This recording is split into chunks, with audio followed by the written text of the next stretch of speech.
حج لو أحرم يغتسل من زمزم، وحسين غسله. حاضر انت تعرف القافية يا غائب؟ حاضر ان شاء الله. الحج لو أحرم يغتسل من زمزم، وحسين غسله. شو ما تجاوبني؟ وحسين غسل الدهم والذاري اجفانه، شان الذي يحجون بالعاشر يعيدون، اضحايا بمنى يضحون، كل من حسب شانه. بكربلاء شاكو بالغاضرية حسين، اضحايا عدد 70. بالغاضرية حسين اضحايا عدد 70، و17 و2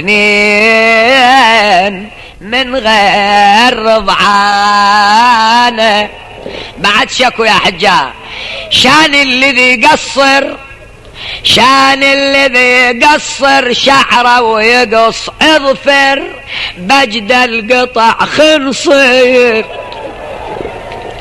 بجد القطع خنصير لحسين واشجان. لا احنا مغالين ولا احنا كاذبين، والذي عنده عقل ووجدان يلتفت. يا اسلام ما قام الحج ولا يقوم، ولا الإسلام بكامل معناه إلا بموقف ريحانة الرسول في هذه الأرض. والمنصف المنصف يعرف وإن كان مسلم أو غير مسلم، متجلي هواي ناس. إذا كان الإمام سلام الله عليه ترك حجا مستحبا أقام هنا بكربلاء الحج للعالم والواجبات بموقفه يوم عاشوراء. الله يجزيهم خير أهل الالتفات، أهل المعرفة، اللي يوجهون هالتوجيه الصحيح. يقولون الحسين سلام الله عليه أجرى بكربلاء ما يجريه الحاج. شنو يعملون هناك؟ الإمام أجراه هنا إحرام، إحرام يحرم الحاج يلبس. الإمام سلام الله عليه اجى إلى المخيم قال أخي علي بثوب عتيق. الله إن شاء الله يجعل جديد إلك وإلي والكل موالي ثوب العفة والشرف والتقى بمحمد وآله. قال لها أخي علي بثوب عتيق، أخرجت إليه، أخذ مزق لبسه. نعم بعد ذلك سألته أخي طلبت مني ثوب، شو أخذت مزقت؟ قال أخي أنا مقتول مسلوب، ولعل القوم يتركون علي هذا الثوب. قول هذا الثوب، قول بعد شكو تلبية، قول هرولة، ذن من جملتهن. إذا الحاج يصيح لبيك اللهم لبيك، الإمام كلما يطيح من الهاشميين والأنصار يصيح أدركني أبا عبد الله، يجيبه الإمام لبيك. هرولة الإمام هرولة بالقوم، أشواط 17 شوط، 17 شوط الإمام قدم. كلما يسقط هاشمي يركض الإمام إليه. قراية الذي تعرفها بالإشارة وهي واضحة. 17 شوط الإمام أجرى يوم عاشوراء. كلما يطيح أولهم علي الأكبر وراح وشاط إلى وبقية الهاشمين حتى رجع من الشوط 17. لكن شلون رجع؟ رجع منحني الظهر. منين رجع؟ حدثت نفسك وأنا أبين لك. رجع منها هذا الشوط 17 من مصرع مولاي باب الحوائج أبي الفاضل، رجع منحني الظهر إلى المخيم. بعد شكو منها مناسك الحج. الضحايا يقدم ضحية واحدة أكثر عماكو مانع. الإمام مكتفه أصحاب الهاشميين وضحية على يديه وهو طفله، وما اكتفى دون أن قدم نفسه الضحية للإسلام. لهذا مهما قدمنا من فداء ومن بذل ما أدينا واجبا لإمامنا علينا. بعد هذا كله المصافحة يوم العيد، الحاج إذا التقى بعضهم ببعض يتصافح وياه، واحد يقبل الآخر. إمامنا الحسين من قبله؟ أجرح العمل. أولا السيد الرضي رحمة الله عليه قال قبلته الرماح واتصلت فيه المنايا وعانقته النصول. أقرأ لك بعدك، ما جيت أنت، بعدك الجي الذي تريدها باب الحوائج بعدك أنت، ما جيتها، راح أروح إلى جهة أخرى. الذي قبل الإمام آخر مرة منه سيدتنا العقيلة. وين قبلته؟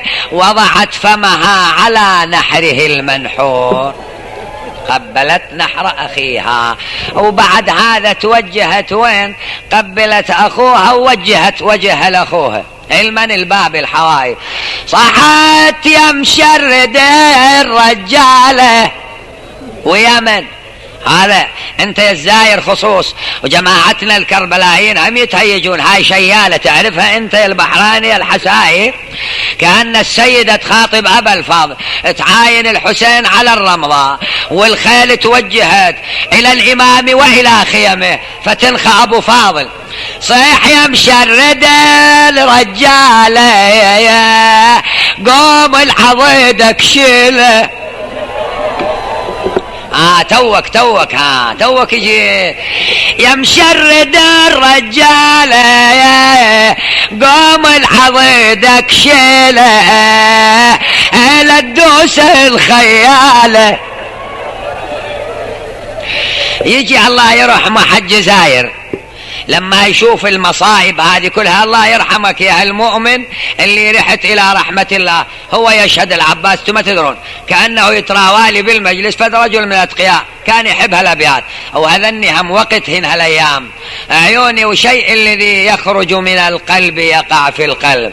حج زاير وأبيات. أنا طفل أذكر عمر 10 سنين وهاي موجودة، لكن إيش وقت ما انقرت كأنها تازة بالحقيقة. يقول جينا ننشد كربلاء عليها ناتب، نقول هذه رجال وتدور غلب، حرمة زينب بيش مطلوبة بذنب، فوق جت حسين وميسرينها يسراها شيب محلة ترى يصير له محل ثاني، يسراها ولالها واحد فزع. وينهم عنها الهاشمية؟ يسراها ولالها واحد فزع وصار حاد يضعون هدرت تجي من الشام وصار حاد يضعونها بليل وقطع. جينا بالله اسأل انت يا الزاير من الكربلاية واسأل من نفسك. جينا ننشد وانا ابو فاضل وقع، جينا ننشد وانا ابو فاضل وقع، ما تدلون الشريعة. وينها هاي الشريعة؟ ها يمك ها، ما تدلون الشريعة وينها؟ بس اشوفها والعتاب من نزول. يا باب الحوائج سيدي لكل محتاج، كل مولانا سبب عند الإمام والإمام عند الله، لمريض لمعلوم لمصدور لشاكي يا أبا الفاضل ما إن شاره. بس أشوفه والعتاب مني يزود، واضربوا فاضل على النخوة يجور. الله حقه عذره